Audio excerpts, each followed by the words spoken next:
Konsep penulisan ilmiah. Indikator keberhasilan, 1. Peserta mampu untuk memahami konsep penulisan karya tulis ilmiah dengan benar. 2. Menjelaskan kriteria karya tulis ilmiah yang berkualitas dan berintegritas dengan benar. Konsep penulisan karya tulis ilmiah. Perkembangan ilmu pengetahuan yang pesat selama 1 abad terakhir, baik di bidang ilmu pengetahuan dasar, teknik, medis, maupun sosial, menegaskan pentingnya diseminasi hasil penelitian yang dituangkan dalam sebuah tulisan ilmiah. Karya tulis ilmiah atau yang biasa disingkat sebagai KTI berperan sebagai dokumentasi hasil penelitian, di mana hasil tersebut ke depannya akan dapat 1. Dikembangkan secara keilmuan oleh komunitas ilmiah, 2. Dimanfaatkan untuk kesejahteraan masyarakat, dan atau 3. Diterapkan sebagai bahan rekomendasi bagi pembuat kebijakan alias policy makers. Oleh sebab itu, peran para peneliti dalam menuliskan hasil penelitian mereka dalam tulisan ilmiah memiliki manfaat yang luas. Oke, di sini ada gambar 1, jumlah publikasi karya tulis ilmiah di majalah atau jurnal ilmiah Nature dan Science oleh peneliti dari negara Asia Pasifik di tahun 2015. Nature Index 2016. Kita lihat di sini Cina paling banyak ya. Kayaknya 140 lebih nih. Jepang 120-an, Australia 100-an. Hah? Asia Pasifik. Oh, oke. Pantesan ada Australia. Korea Selatan 40-an, Taiwan hampir 40, Singapura mungkin 30 ya, Selandia Baru 20-an, India hampir 20. Thailand, Vietnam, Kamboja, Malaysia, Myanmar, Sri Lanka, Mongolia, Indonesia. Nggak tahu nih, Indonesia angkanya mendekati 0. Di bawahnya ada Bangladesh dan Filipina. Oh ya, ngomong-ngomong ini berasal dari modul PPJFP. Apa ini ya modul PPJFP? Kayaknya ini pasti peneliti deh. Ya, penulisan dan publikasi ilmiah judulnya, halaman 4. Kita lanjut ke halaman 5. Dalam arena perkembangan dunia ilmiah yang semakin pesat, kuantitas dan kualitas KTI menjadi cerminan produktivitas dan daya saing peneliti, lembaga, bahkan bangsa. Publish or perish. Ya kan? Publikasikan atau terhilangkan gitu. Adalah sebuah istilah dalam komunitas ilmiah yang menekankan pentingnya penulisan KTI bagi kemajuan karir seorang peneliti. Saat ini faktanya, peneliti Indonesia perlu lebih menggiatkan upayanya dalam menghasilkan publikasi ilmiah. Apalagi bila mengingat tingginya kekayaan alam dan aspek sosial budaya Indonesia yang layak diangkat sebagai topik penelitian. Nature Index 2016 yang merangkum jumlah publikasi sepanjang tahun 2015 di 2 majalah atau jurnal ilmiah bergengsi bagi komunitas ilmiah internasional, yaitu Nature dan Science, tidak menempatkan Indonesia dalam 50 negara teratas. Di kawasan Asia Pasifik, Indonesia berada di ranking 16, diungguli oleh 6 negara Asia Tenggara lainnya, seperti pada gambar 1 tadi. Untuk meningkatkan kuantitas dan kualitas publikasinya, peneliti perlu mendalami dan menerapkan teknis-teknis penulisan KTI yang berkualitas dan berintegritas. Karya tulis ilmiah bukan hanya hasil akhir dari sebuah penelitian, tetapi juga bagian dari rangkaian metode ilmiah alias scientific methods yang berkelanjutan. Peraturan Kepala LIPI nomor 4 tahun 2012 mendefinisikan KTI sebagai tulisan hasil litbang dan atau tinjauan ulasan alias review, kajian, dan pemikiran sistematis yang dituangkan oleh perseorangan atau kelompok yang memenuhi kaidah ilmiah. Dengan kata lain, KTI adalah inti dari kegiatan penelitian yang ditujukan untuk menyebarluaskan hasil penelitian yang melibatkan hipotesis, data, dan kesimpulan. Rangkaian metode ilmiah diawali dengan sebuah pengamatan yang menimbulkan pertanyaan yang dapat berupa apa, kenapa, atau bagaimana akan suatu fenomena alam atau sosial di sekitar kita. Sebagai kajian ilmiah, tentu pertanyaan tersebut harus ditinjau dengan studi literatur yang komprehensif untuk mengidentifikasi scientific gap yang ada dan mendesain penelitian yang hasilnya akan membawa kebaharuan. Setiap penelitian dibangun dengan hipotesis yang dituangkan ke dalam research questions, sehingga proses pengumpulan data yang dilakukan akan menjawab seluruh research questions guna memperoleh kesimpulan. Tidak ada kegagalan dalam proses ilmiah karena kesimpulan yang dihasilkan baik mendukung hipotesis awal atau sebaliknya merupakan informasi baru yang perlu disampaikan kecuali apabila terjadi kesalahan metodologi atau pendekatan alias approach. KTI yang telah dipublikasikan selanjutnya dapat dimanfaatkan sebagai bahan kajian literatur oleh penelitian-penelitian berikutnya, baik yang dilakukan oleh peneliti itu sendiri maupun peneliti lainnya. Kita lihat di sini ada sebuah gambar ya, di tengah-tengah ada metode ilmiah.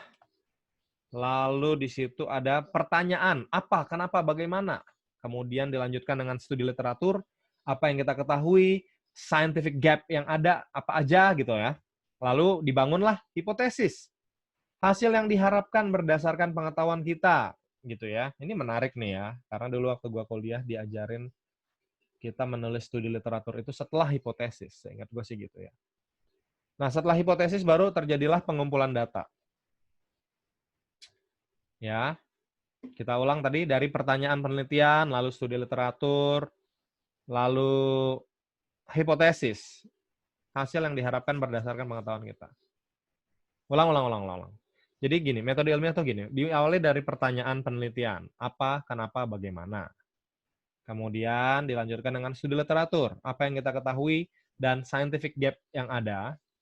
Kemudian hipotesis, hasil yang diharapkan berdasarkan pengetahuan kita. Bukan hasil yang diharapkan mungkin ya, kesimpulan sementara kita. Kita nggak berharap bahwa itu menjadi kesimpulan akhir, tapi kita berdasarkan data yang sudah kita baca, menyimpulkan demikian. Itulah hipotesis. Ya kan? Baru deh dilakukan pengumpulan data. Eksperimen lab, survei, sampling, FGD, interview gitu ya. Baru abis itu dilakukanlah analisis data. Data yang udah dikumpulin tadi dianalisis gitu loh. Barulah dibangun kesimpulan. Apakah kesimpulan itu mendukung hipotesis ataukah terjadi sebuah konsep baru. Barulah ditulis karya tulis ilmiah. Gitu. Nanti karya tulis ilmiah ini dibaca orang, bisa timbul lagi pertanyaan, apa, kenapa, bagaimana, gitu loh. Lalu dia lakukan studi literatur lagi, dan seterusnya, dan seterusnya. Ya, ini adalah gambar 2 penulisan KTI sebagai bagian dari rangkaian metode ilmiah. Jadi, karya tulis ilmiah adalah bagian dari rangkaian metode ilmiah. Apa yang membedakan tulisan ilmiah dengan tulisan lainnya? Yang membedakan KTI dengan tulisan lainnya adalah adanya proses mitra bestari alias peer review yang harus dilalui setiap manuskrip KTI sebelum layak diterbitkan di penerbitan ilmiah.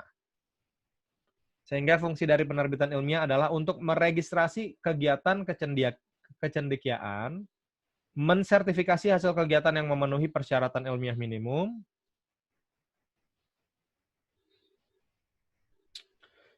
mendiseminasikannya secara meluas kepada halayak ramai, dan mengarsipkan semua temuan hasil kegiatan kecendekiaan ilmuwan dan pandit yang dimuat.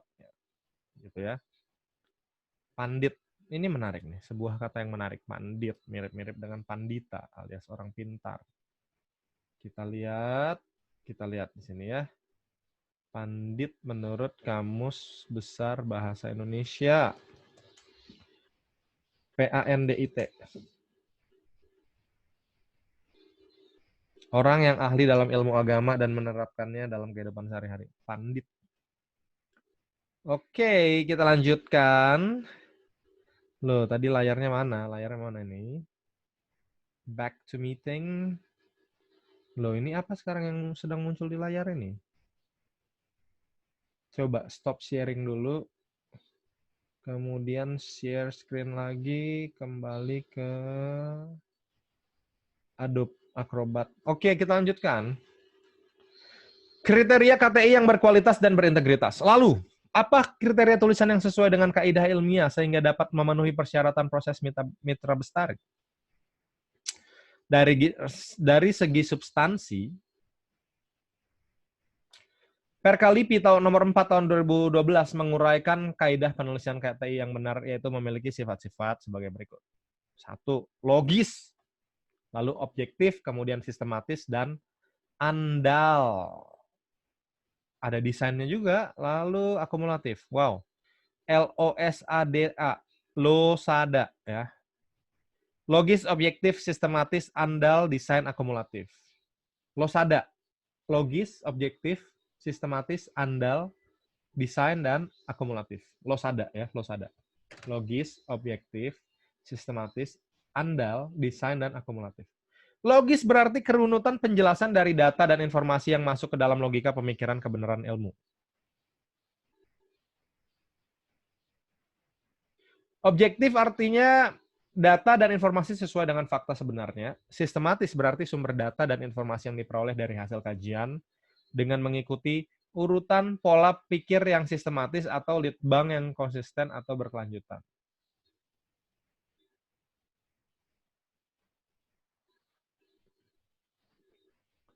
Andal berarti data dan informasi yang telah teruji dan sahih serta masih memungkinkan untuk terus dikaji ulang. Desain berarti terencanakan dan memiliki rancangan. Akumulatif berarti kumpulan dari berbagai sumber yang diakui kebenaran dan keberadaannya serta memberikan kontribusi bagi hasanah iptek yang sedang berkembang. Itulah kriterianya ya. Losada, logis, objektif, sistematis, andal, desain, dan akumulatif. Kualitas data hasil penelitian sebagai intisari dari sebuah KTI menjadi faktor krusial dalam proses mitra bestari. Seluruh data penelitian yang disajikan harus bersifat valid dan reliable, atau dalam istilah teknisnya memiliki tingkat akurasi alias validitas dan presisi alias reliabilitas yang tinggi. Akurasi adalah tingkat kedekatan pengukuran terhadap nilai sebenarnya, sedangkan presisi adalah sejauh mana pengulangan pengukuran dalam kondisi yang tidak berubah mendapatkan hasil yang sama. Salah satu implikasi penting dari sebuah KTI adalah penelitian yang telah dilakukan dapat diulang kembali oleh peneliti lain agar topik penelitian tersebut dapat terus berkembang. Oleh sebab itu, data dengan akurasi dan presisi yang tinggi yang didapatkan melalui metodologi penelitian yang benar akan memudahkan peneliti lain untuk menghasilkan data yang sama atau mendekati sama. Di sini ada gambar 3, ilustrasi tingkat akurasi dan presisi dari data penelitian. Data dengan akurasi dan presisi yang tinggi adalah standar ideal dari sebuah hasil penelitian. Kalau akurasi tinggi, presisi tinggi, ini semua anak panahnya kena di tengah nih. Kalau akurasi rendah, presisi tinggi. Oke, menarik.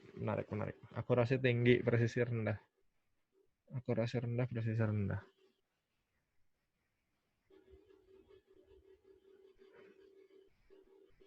Akurasi ya.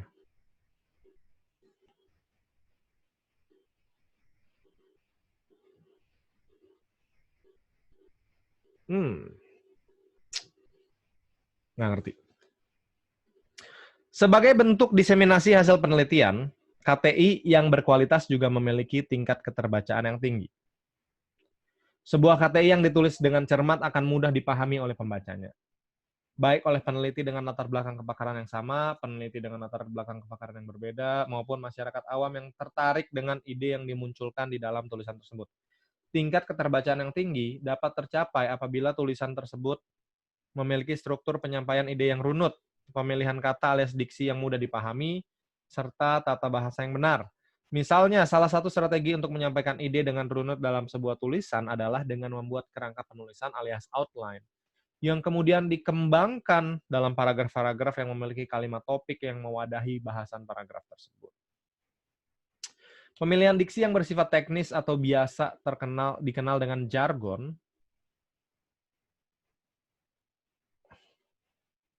seringkali tidak dapat dihindari dalam beberapa jenis tulisan. Oleh sebab itu, layaknya singkatan yang digunakan dalam tulisan, kata-kata teknis pun perlu dijelaskan di bagian awal sebelum dapat digunakan secara luas dalam sebuah tulisan ilmiah.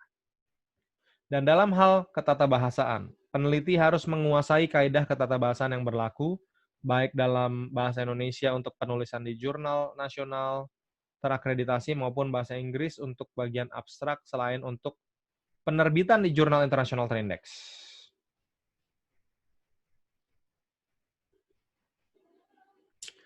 Dengan menulis KTI yang memiliki tingkat keterbacaan yang tinggi, seorang peneliti dapat menyampaikan hasil penelitiannya kepada komunitas yang lebih luas, dan hasil penelitiannya dapat dijadikan sebagai acuan bagi karya-karya tulis ilmiah lainnya.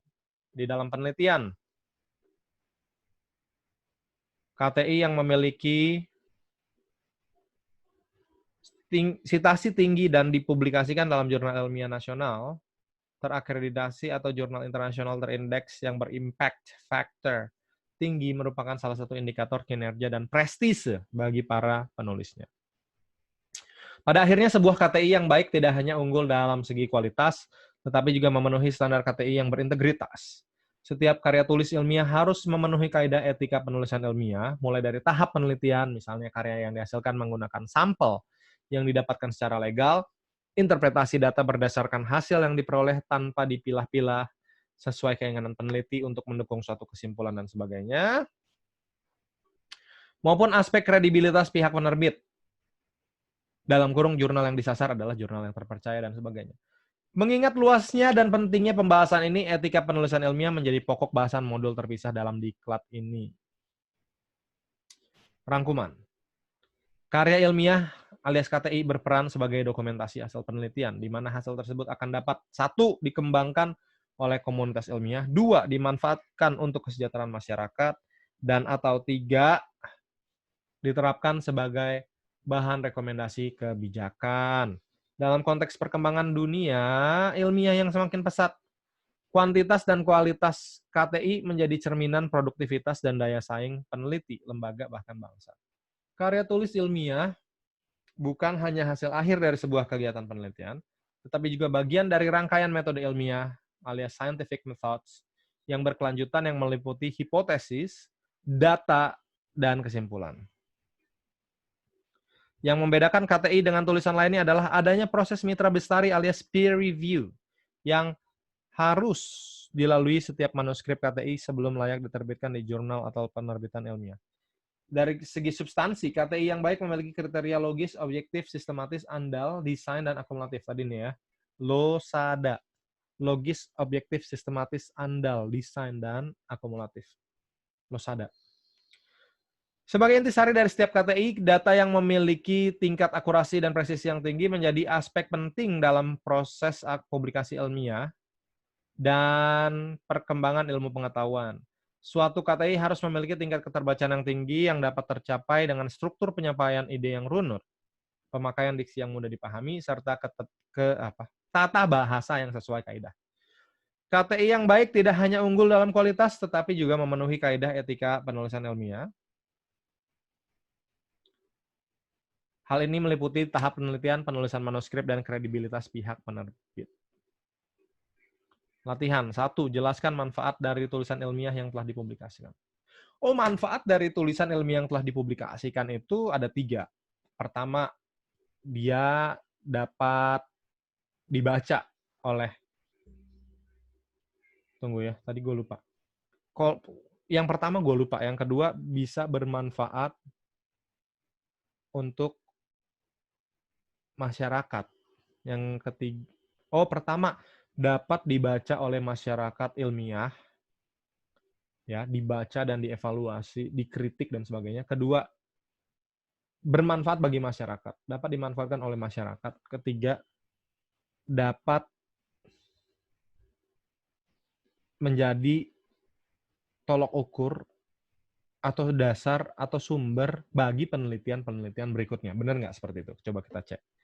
Jawaban untuk pertanyaan nomor 1.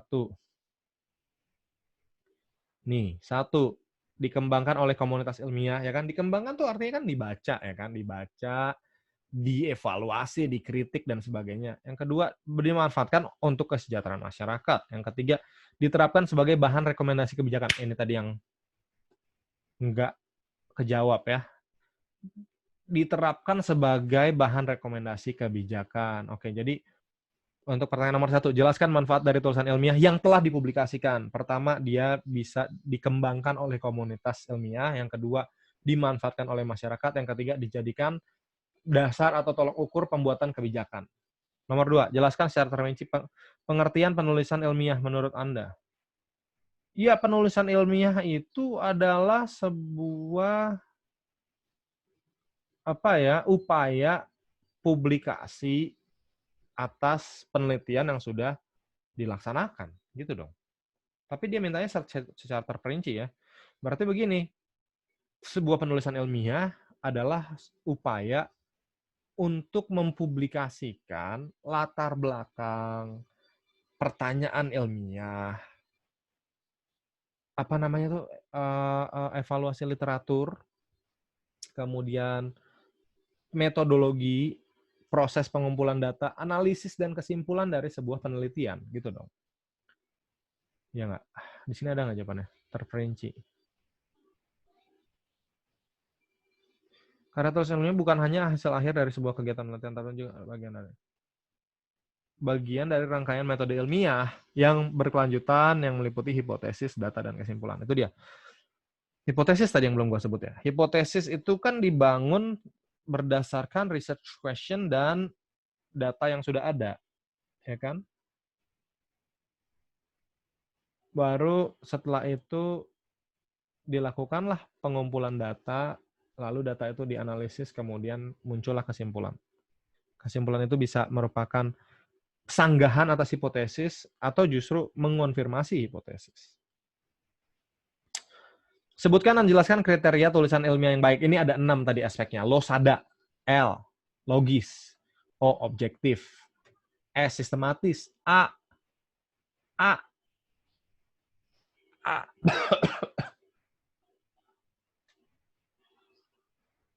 A-nya apa tadi ya? Logis, objektif, sistematis, andal, desain, dan akumulatif. Sebutkan dan jelaskan ya. Logis itu artinya gini loh, rasional. Gitu loh. Karya tulis ilmiahnya itu berdasarkan data yang valid, ya kan? Objektif itu apa? Artinya interpretasi data, analisis dan sebagainya berdasarkan data, bersetia pada data, gitu loh. Iya nggak? Sistematis berarti disusun berdasarkan kaidah ilmiah. Andal berarti dapat diandalkan, gitu loh. Kualitasnya tuh nggak main-main, nggak kaleng-kaleng, sehingga karya tulis ilmiah ini akhirnya bisa dimanfaatkan oleh masyarakat, oleh komunitas ilmiah, dan oleh pengambil kebijakan. Desain berarti karya tulis ilmiahnya ini punya desain penulisan, punya kerangka yang baik, gitu loh. Kerangkanya kemudian dikembangkan dengan kalimat topik dan sebagainya, lalu ya pokoknya penelitian dan penulisannya itu nggak asal-asalan, tapi ada desainnya. Lalu yang terakhir, akumulatif. Itu artinya tulisan ilmiah ini adalah bukan hasil dari sebuah penelitian yang sumber datanya cuma satu, gitu loh. Tapi merupakan akumulasi dari berbagai penelitian yang sudah ada sebelumnya, dari berbagai data yang sudah dikumpulkan, gitu ya. Nomor 4, buatlah contoh kerangka penulisan outline ilmiah. Sebuah kerangka penulisan ilmiah alias outline. Topik dapat disesuaikan dengan bidang penelitian Anda. Kerangka penulisan ilmiah. Ya, misalnya gini deh. Misalnya kita mau menjelaskan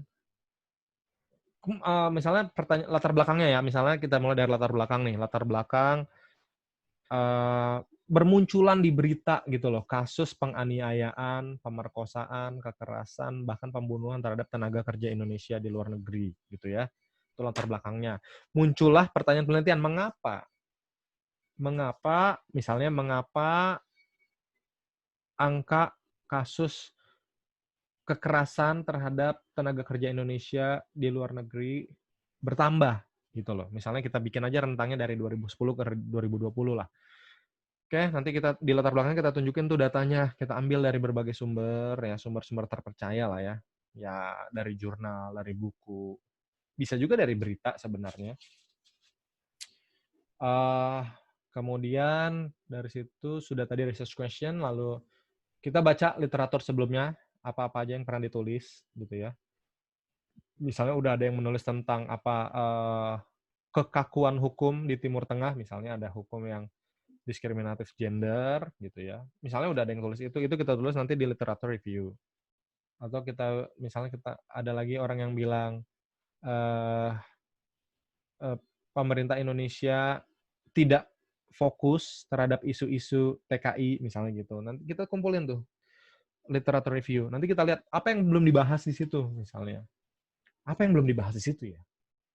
Apa ya? Apa ya? Apa ya? Apa ya? Di sini kita ketemu yang namanya research gap kalau nggak salah tadi istilahnya gitu. Apa yang belum dibahas dari penelitian-penelitian tersebut? Misalnya dibahas nggak sih oleh para peneliti sebelumnya faktor kesiapan kerja gitu loh. Apakah TKI kita semua sudah siap kerja gitu loh. Apakah mereka punya keahlian bela diri. Apakah sebelum mereka berangkat mereka diperlengkapi dengan kemampuan bela diri baik fisik maupun mental. Fisik misalnya mereka belajar karate nggak, taekwondo, silat dan lain-lain waktu di Indonesia. Kebugaran fisik mereka dipersiapkan nggak gitu loh. Sehingga misalnya ada majikan yang mengejar mereka dengan pisau, mereka bisa lari ke KBRI gitu loh. Bisa lompat dari lantai 2, parkur misalnya ya. Atau secara mental misalnya apakah mereka dibekali dengan kelihayan dalam melihat kasus yang mereka alami dari perspektif hukum. Misalnya mereka dikirim ke Saudi Arabia, mereka diajarin nggak kasus-kasus sebelumnya dan apa yang terjadi, pasal apa yang dilanggar, bagaimana cara mengontak polisi, bagaimana cara menghubungi KBRI dan lain-lain gitu loh. Apakah dan misalnya di literatur sebelumnya nggak ada yang pernah bahas itu. Itu bisa jadi research gap. Di situ kita bisa masuk. Kita bisa bangun hipotesis misalnya, oh ini meningkat jangan-jangan karena selama ini TKI itu prosedurnya gini, mungkin ada TKI yang prosedur. Oke, kita jangan bahas yang non prosedural, kita bahas yang prosedural doang nih misalnya. Ternyata yang prosedural ini pun hanya diperlengkapi dengan kemampuan skill menjahit atau berkebun atau nge-nurse merawat orang sakit dan lain-lain atau membantu pekerjaan rumah tangga dan lain-lain. Atau ya mungkin mereka juga diajari bahasa asing, tapi mereka tidak diajari cara membela diri secara fisik dan mental gitu ya. Itu hipotesis. Lalu nanti kita kumpulin data, kita bisa wawancara para korban ya kan, kita kontak mereka, bisa kontak sendiri, bisa lewat KBRI, tapi lebih baik sih kontak sendiri ya menjadi sumber primer nantinya. Lalu ya kita tanya satu-satu, Mbak, Mas, bisa bela diri nggak, diajarin nggak, gitu. Waktu majikan menyerang, apakah bisa kabur atau Mbak ngerti nggak pelanggaran apa yang Mbak atau Mas lakukan, Mas ngerti nggak bahwa tindakan Mas itu tidak melanggar hukum, tapi tindakan majikan Mas itu melanggar hukum dan bahwa itu bisa dilaporkan ke kepolisian setempat gitu loh. Mas tahu nggak, Mas dikasih tahu nggak sejak awal penempatan nomor telepon polisi berapa, nomor telepon KBRI berapa gitu loh. Sehingga ya udah gitu. Nanti dari situ misalnya kita menemukan 212 kasus, kita analisis keterangan-keterangannya, kemudian kita tarik kesimpulan. Gitu loh. Itu untuk latihan nomor 4 ini ya. Oke, kunci jawaban. Kita lihat kunci jawabannya. Mana kunci jawabannya? Kok nggak ada? Kok kosong? Wah, ini menipu ini. Oke lah, itu tadi ya untuk kualitas KTI alias karya tulis ilmiah. Sebentar. Tadi untuk apa sih judulnya ini, cepetan dong. Konsep penulisan ilmiah ya. Konsep penulisan ilmiah dari halaman 4 sampai halaman 8, 9 dari modul PPJFP. Apa ya singkatan dari PPJFP ini? Salah. PPJFP ini singkatan dari apa ya? J-nya ini jabatan, F fungsional peneliti. Pelatihan.